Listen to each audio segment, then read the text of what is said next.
Até Constantino era a Igreja Católica Apostólica. Nós não temos problema com esses dois termos. O problema foi quando Constantino adicionou o termo romana. Né? A Igreja Católica Apostólica Romana, ela se tornou a religião oficial do Sacro Império Romano. E aí, então, as dificuldades começaram a acontecer. Se houvesse um top 3 dos assuntos mais recorrentes que a gente recebe por e-mail e por telefone e tudo mais, esse assunto talvez estaria entre os 3 mais recorrentes, né? Que é a questão do Constantino, né? O imperador Constantino. Há quem diga que foi o imperador Constantino que fundou a Igreja Católica. Isso tem algum fundamento, Padre Guido, Padre Wander? Quem fundou a igreja foi Jesus, não foi o imperador Constantino, né? Constantino, ele chegou ao governo do Império Romano no ano 313. Ele era filho de uma mulher cristã, que hoje é santa, Santa Helena, e baixou um decreto, Constantino, dando a liberdade de culto aos cristãos. Já foi um grande passo para frente, porque sopraram muitos ventos contrários à igreja no decorrer de 300 anos de história, né? E somente Deus sabe o número, inclusive, de mártires. Constantino deu liberdade de culto. Mais tarde, lá pelo ano 380, será o imperador Teodósio que irá declarar a religião cristã como religião oficial do Império Romano, certo, dando assim total liberdade. Mas o fundador da religião cristã é Jesus. Temos o documento oficial, é assinado inclusive pelo evangelista Mateus, no capítulo 16, no versículo 18 a 20, quando Jesus dá o primado da igreja a Pedro, e diz, tu és Pedro, e Jesus falava a língua aramaica, e a palavra pedra em aramaico é Kefas.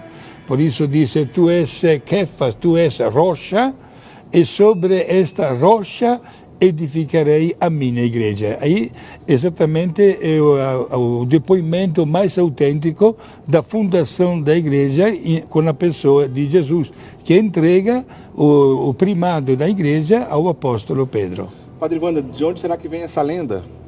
Lenda mesmo. Bom, essa lenda se atribui principalmente ao protestantismo moderno, Eric, na dúvida. Posso fazer uma pergunta? Pois não. Eu vou responder a pergunta deles com uma pergunta. Vamos lá, o Padre Guido segura. É que quando falam que Constantino fundou a igreja, me desculpem se eu tiver aqui uma crise de riso, eu não aguento. Né? Eu não aguento. Bom,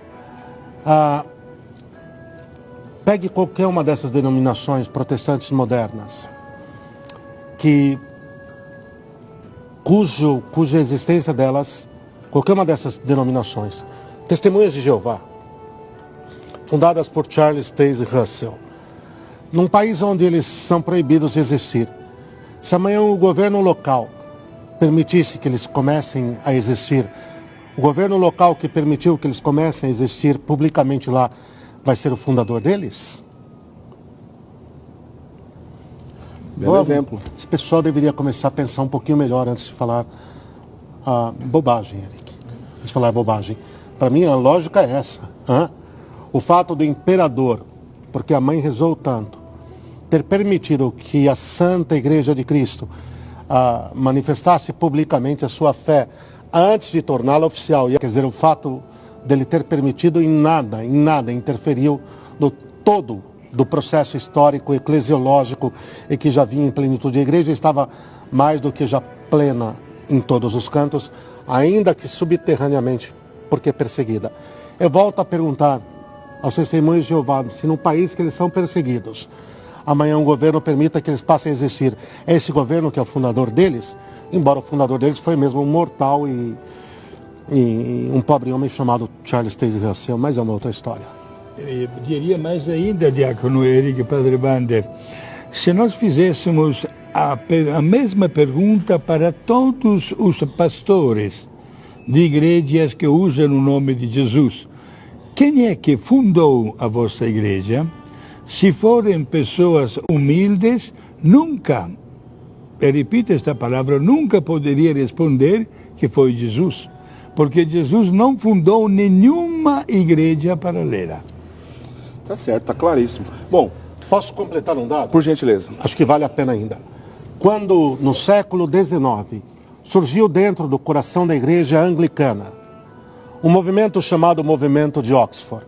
Um grupo de membros anglicanos, pastores anglicanos, junto com intelectuais que faziam parte do corpo de docentes e professores da Universidade de Oxford, anglicana, portanto, começaram a estudar o cristianismo e começou uma conversão em leva de todos eles, conversão das quais originou o grande cardeal Newman, o beato John Henry Newman. Eles disseram que estudando as raízes cristãs era impossível, logicamente, não aceitar que a igreja fundada por Cristo fosse a igreja católica. E quando aquele pastor portanto, aquele ex-pastor presbiteriano chamado Scott Hahn, na década de 70 para 80, agora não, mas foi na década de 80, quando o Scott Hahn se converte... A conversão dele? É. Acredito que na década de 80. Eu creio mesmo. na década de 80, Eric, porque vão 30 anos agora, 30 anos de conversão. Quando o Scott Hahn deixa de ser presbiteriano, foi estudando. E hoje o Scott Hahn, que já é um ancião, e é um dos grandes catedráticos em escrituras do mundo, hoje já na sua terra natal, os Estados Unidos, ele foi instrumento nas mãos de Deus para converter, pasmem vocês, mais de 1000 pastores protestantes ao catolicismo, estudando as raízes da fé cristã, principalmente a partir dos padres da igreja. Não tem como, qualquer pessoa lúcida, Eric, um dia um ateu debatendo com um protestante. Esse vídeo está disponível no YouTube, eu não tenho agora o link. Mas ele me pega e diz assim, olha, esperneiem vocês que eu não acredito nessa coisa toda. Ele falando, para espernear à vontade. Mas certo é que Cristo fundou uma igreja assim, e se chama católica, na qual eu não creio. Mas que ele fundou. E historicamente isso não tem como se negar. Honesto. Chama-se honestidade intelectual, Exatamente. factual. Contra fatos não há argumentos.